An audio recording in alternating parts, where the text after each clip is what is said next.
What have you noticed have been some dramatic shifts over maybe the last 5 years in terms of how you approach an e-commerce website? Well, e-commerce is getting more complicated. That's the level of sophistication that you need to create a user experience that people will accept is just a lot more complicated than it was 5 years ago.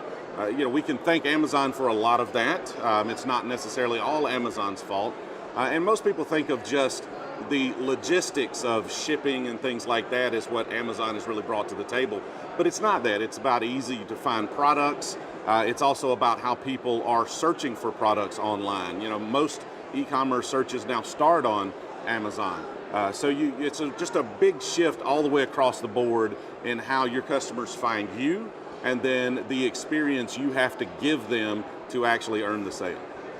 And one thing that I found interesting when I had a little bit of an opportunity to get some background on Jamerson is that you actually have a headquarters in where are your headquarters? Can you describe it? We are strategically located in the middle of nowhere in beautiful Opelika, Alabama. E-commerce Siberia, as we like to call it. Not a lot of e-commerce going on there, but I'm a small town Alabama guy, and if it requires moving to a big city to actually own an e-commerce agency, well then I just won't own an e-commerce agency. It's a great small town. The great thing about the internet is that it's made the world smaller.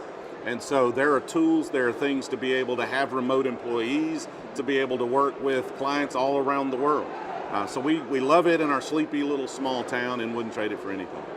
That's really interesting. And I think that there's such a big movement right now to try to get tech talent away from the coast and to bring them. There's even I believe it's VentureBeat that has a whole dedicated column to Heartland, bringing people to the Heartland to really innovate in terms of technology. How have you noticed that has changed in terms of the ability to have remote employees and to have talent that might be aggregated from those coasts? Well, the technologies are developing. There's still struggles with having remote talent on your team. Training is still a bit difficult. You've got to put a lot more effort into training, especially the completely uninitiated juniors that you might add to your team. And so there's some challenges there. But things like Slack and Zoom, we instead of just using email, you see people's faces. What's the difference? Like, why would you want to be located in a geography that is going to cost you more of your profit margin or force you to charge your customers more to be able to provide the same services that you could do with a distributed team in a smaller market?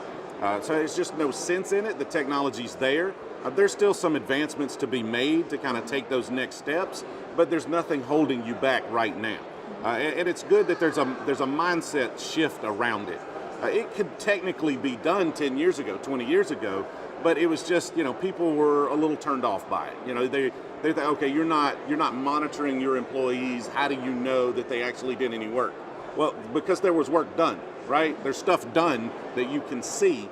And if you understand how to quantify that work and you understand that that looks like it's about the amount of work that they should have done, do you really care that they're sitting at a desk, that they're having water cooler talk with other people? I mean, there's obviously some bonding that needs to go on that you need to replace with that water cooler stuff, but people could be a lot more productive. They can have a much better work balance, work-life balance, while also doing a better job if they can do it in an environment they're comfortable and spend more time with their family at the same time. It just seems like a win-win.